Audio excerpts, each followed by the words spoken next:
Brooklyn Independent Television. Brooklyn is blessed with thousands of people who come here to make their way in the world, make their fortunes, or make beer. A young man arrives from Seattle to help lead a revival of brewing in the borough, and with his wife ends up building his own brewery just over a mile from here. Sector B's Fred Brown has the story. My name's Kelly Taylor, and we're at the Kelso Brewery in Clinton Hill, Brooklyn. This is called chocolate malt or black malt sometimes. And this is going to give it more of a coffee-like character and a black hue to it.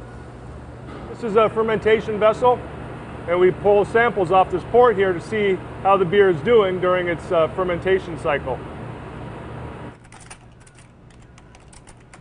My wife and I started in 2006. My wife's name is Sonya, so the name of the brewery is Kelly and Sonya, Kelso.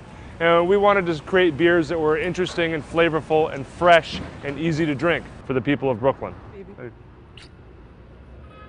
Well, we had a working relationship when we first met each other. We worked in the same brewery out in Seattle. And we worked together pretty well then. We were able to differentiate our professional life from our personal life. And in many cases, it actually we had a shared passion, and the passion being beer and selling beer to people.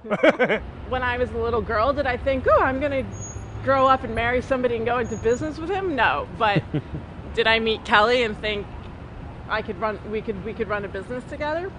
Yeah, I think we agreed on that before we agreed to get married, actually. Yeah, probably. Yeah.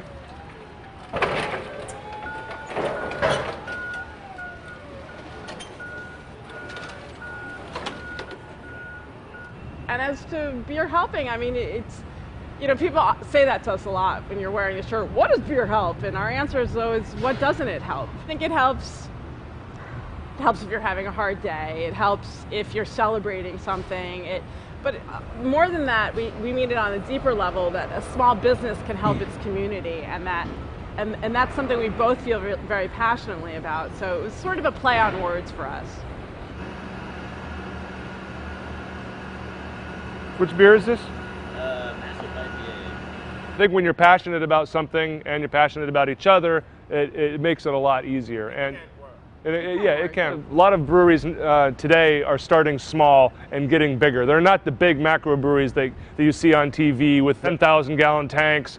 A lot of the smaller breweries start off with something that's very, very local, very, very hand to mouth. You're getting the beer to the customers that are coming in to your pubs, and then you're growing from there. And I was fortunate enough to be part of the Heartland Brewery restaurant group, and I started with them when they were still pretty small, and been able to grow with them and start my own brand on the side as well. So it takes a lot of capital to build a brewery, and it takes a lot of real estate, a lot of floor space, which is hard in New York City, and that's why you don't see a lot of breweries in New York, because the cost of manufacturing in the city is almost prohibitive. So here's where we keep all the grain. We have lots of different kinds of grain here. We have some pale here. Okay, this grain is going to be the base to most of the beers. It's going to give it fermentable sugars and some body and some character. We can reuse the yeast from one batch of beer to the next.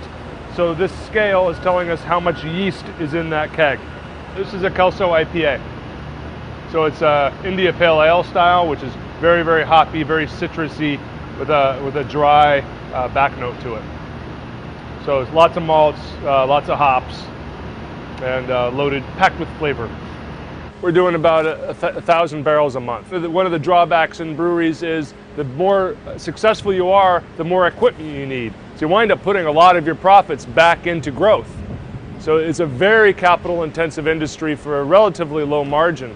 Experience matters a lot in the brewing world. And I think you could say that in a lot of the old world crafts, because you had to hand the craft down, and you can't read about it in a book. You have to learn how to do it by hand. This is the ground grain that has been soaked and strained.